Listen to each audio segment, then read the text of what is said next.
Hey guys, and welcome to BombAnime. It's your girl Ruka. and Big Boy Sammy here, bringing you another episode of Hot or Not.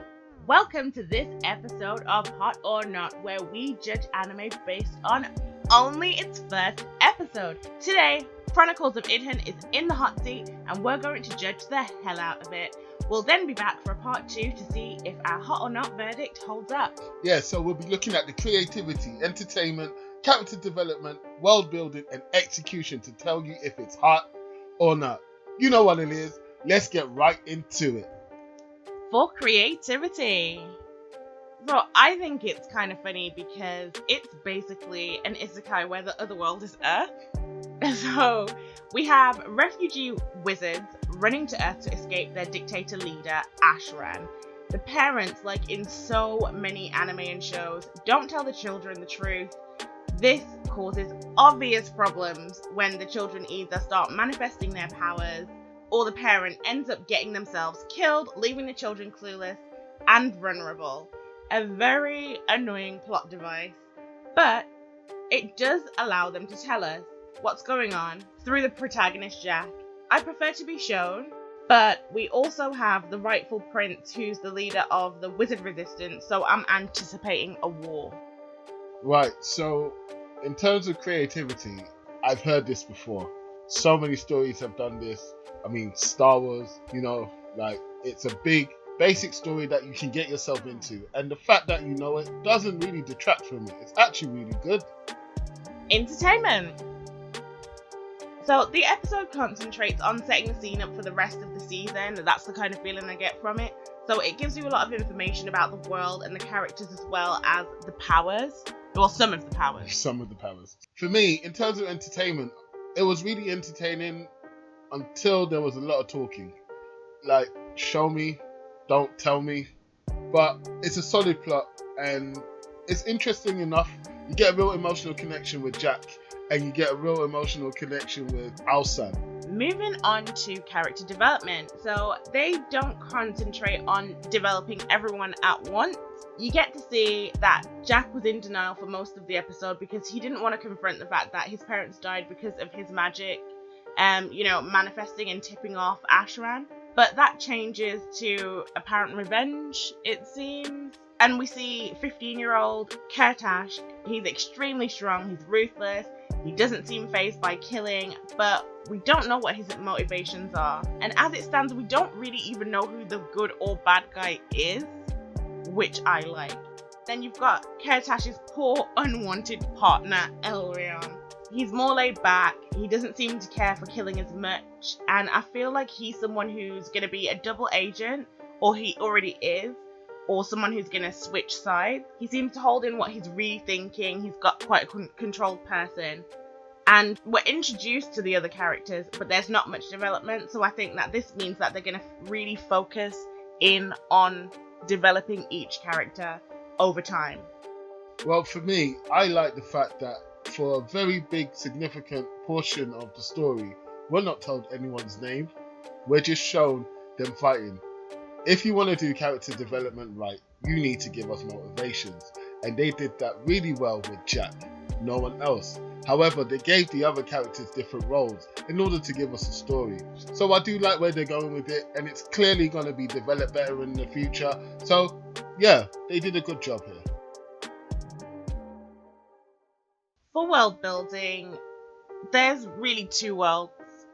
We've got IDHUN and we've got Earth. They showed us IDHUN through Jack touching the table and us watching the dragon massacre, and through Victoria, who tells Jack about the unicorns being killed and the fact that they're being protected by a soul guardian. We haven't really seen much about Earth, but we can really infer that because we know exactly what Earth's like. We live here. Well, okay. Let's get into the nitty gritty. They have a made up language, which is really nice touch in order to really bring the authenticity of the situation here. And they've also got the forest in Limbad, and I like that. They show us the sparkles of magical energy. And the dragon massacre, oh my gosh, it was so sad but beautiful to watch because it really drove home the fact that this is a magical world. Stop thinking you're in Kansas, Dorothy. clip them shoes. And of course, we've got plot execution. So, I mean, you can kind of tell where this is going straight away from episode 1. We've got the two factions, one with the Tyrant King, and we've got the Resistance with the rightful prince as their leader. It seems like they're starting to gather an army or collect child soldiers. So there's clearly going to be a war, but we just don't know what everyone's motivated by. So in terms of execution for me, okay, the music is perfect. It just fills in the correct areas in order to give you, at times, ominous feelings, in order to give you feelings of sadness and regret, especially since we're looking at it through Jack's character. Now, Jack also suffers from what I like to call main character dumb syndrome, where he doesn't believe what's clearly in front of his eyes that he can see, and is always trying to fight till the bitter end to justify his worldview. Another thing that they have done really well is pick really good voice actors. I really think that everyone sounds exactly how they're supposed to sound in this. And for me, that's a great touch, because sometimes that's not the case. So, let's go to our verdict. Creativity, hot or not? So for me, creativity is a not. I've heard this story before. For me, it's an interesting story that haven't been told in an anime. So, it's a hot. Entertainment. Right, for me, it was entertaining. I really wanted to find out what was going on. So yeah, that's a hot for me. It's an info gathering episode, just too much being told. It's a not. Character development.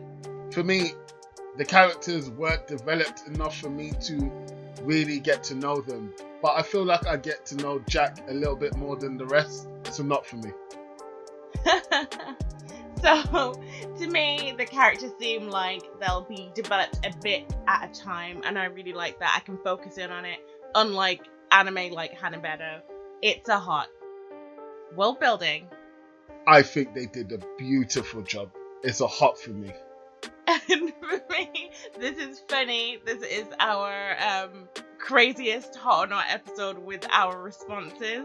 So I said that they world build, but mostly tell us.